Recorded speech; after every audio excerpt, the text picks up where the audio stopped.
ಎಲ್ರಿಗೂ ನಮಸ್ಕಾರ. ನಂಗೆ ಸಡನ್ ಆಗಿ ಒಂದು ಹಾಡು ಹೇಳಬೇಕು ಅಂತ ಅನಿಸ್ತು, ಅದಕ್ಕೆ ವಿಡಿಯೋ ಮಾಡ್ತಿರೋದು. ಎಲ್ಲಾದರೂ ಇರು ಎಂತಾದರೂ ಇರು, ಎಂದೆಂದಿಗೂ ನೀ ಕನ್ನಡದವನಾಗಿರು. ನಾನು ಯಾಕೆ ಈ ಮಾತು ಹೇಳ್ತಿದ್ದೀನಿ, ಯಾಕೆ ಈ ಹಾಡು ಹೇಳ್ತಿದ್ದೀನಿ ಅಂತ ನಿಮ್ಗೆಲ್ರಿಗೂ ಗೊತ್ತಾಗಿದೆ ಅನ್ಸತ್ತೆ. ಕನ್ನಡ, ಕರ್ನಾಟಕ ಅಂತ ಬಂದ್ರೆ ಪ್ರತಿಯೊಬ್ಬ ಕನ್ನಡಿಗನಿಗೂ ಇಟ್ಸ್ ಅನ್ ಇಮೋಷನ್. ಹಾಗೇನೆ ನಮ್ಮ ಭಾಷೆ ಬಗ್ಗೆ, ನಮ್ಮ ಕನ್ನಡ ಭಾಷೆ ಬಗ್ಗೆ ಯಾರಾದ್ರೂ ಒಬ್ರು ಟೀಕೆ ಮಾಡ್ತಿದ್ದಾರೆ ಅಂತ ಅಂದಾಗ ಸುಮ್ಮನೆ ಅಂತೂ ಕೂರಕ್ಕಾಗಲ್ಲ ಅಲ್ವಾ. ನಾವು ಕನ್ನಡದವರು ಎಂತ ವಿಶಾಲ ಹೃದಯದವ್ರು ಅಂದ್ರೆ, ಪ್ರತಿ ಭಾಷೆ ಸಿನಿಮಾನ ನೋಡ್ತೀವಿ, ಪ್ರತಿ ಭಾಷೆ ಸಿನಿಮಾ ಹಾಡುಗಳನ್ನ ಕೇಳ್ತೀವಿ, ಆರ್ಟಿಸ್ಟ್ಗಳನ್ನ ಎಂಕರೇಜ್ ಮಾಡಿ ಸಪೋರ್ಟ್ ಮಾಡ್ತೀವಿ, ಟೆಕ್ನಿಷಿಯನ್ಸ್ನ ಸಪೋರ್ಟ್ ಮಾಡ್ತೀವಿ. ಆದ್ರೆ ನಮ್ಮ ಭಾಷೆ ಬಗ್ಗೆ ಯಾರಾದ್ರೂ ಮಾತಾಡ್ತಿದ್ದಾರೆ ಅಂದಾಗ ಅದಕ್ಕೆ ನಾವ್ಯಾಕೆ ವಾಯ್ಸ್ ರೈಸ್ ಮಾಡಬಾರ್ದು?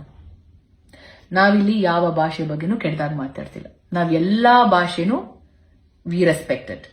ಬಟ್ ನಮ್ಮ ಭಾಷೆ, ನಮ್ಮ ಕನ್ನಡ ಭಾಷೆ ಬಗ್ಗೆ ಯಾರಾದ್ರೂ ಮಾತಾಡ್ತಿದ್ದಾರೆ ಅಂದಾಗ ನಾವು ಕನ್ನಡಿಗರಾಗಿ we have to stand for it. ನಂಗೆ ಇನ್ನೊಂದು ನಮ್ಮ ಭಾಷೆಲೆ ನಮ್ಮ ಕನ್ನಡದ ಹಾಡು ಇನ್ನೊಂದು ಹಾಕೋಕ್ ಬರ್ತಿದೆ. ದೊಡ್ಡವರಲ್ಲ ಜಾಣರಲ್ಲ, ಚಿಕ್ಕವರಲ್ಲ ಕೋಣರಲ್ಲ ಅಂತ. ಚಿಕ್ಕವ್ರು ತಪ್ಪು ಮಾಡಿದ ತಕ್ಷಣ ಸಾರಿ ಕೇಳೋವರೆಗೂ ಬಿಡಲ್ಲ ದೊಡ್ಡವರು. ಆದ್ರೆ ದೊಡ್ಡವ್ರು ತಪ್ಪು ಮಾಡಿದ್ರೆ, ತಪ್ಪು ಮಾಡಾದ್ಮೇಲೆ ಕ್ಷಮೆ ಕೇಳೋದ್ರಲ್ಲಿ ಏನ್ ತಪ್ಪಿದೆ? ಕನ್ನಡನ ಸರಿಯಾಗಿ ಮಾತಾಡದೇ ಇರೋರ್ನ ನಾವು ಹೀಗಲ್ಲ ಹೀಗೆ ಕನ್ನಡ ಮಾತಾಡೋದು ಅಂತ ತಿಳಿಸ್ತೀವಲ್ಲ, ಕಲಿಸ್ತೀವಿ ಆಕ್ಚುಲಿ. ಇನ್ನ ಕನ್ನಡ ಭಾಷೆ ಬಗ್ಗೆ ತಪ್ಪಾಗಿ ಮಾತಾಡೋರ್ನ ಏನಂತ ಹೇಳೋಣ?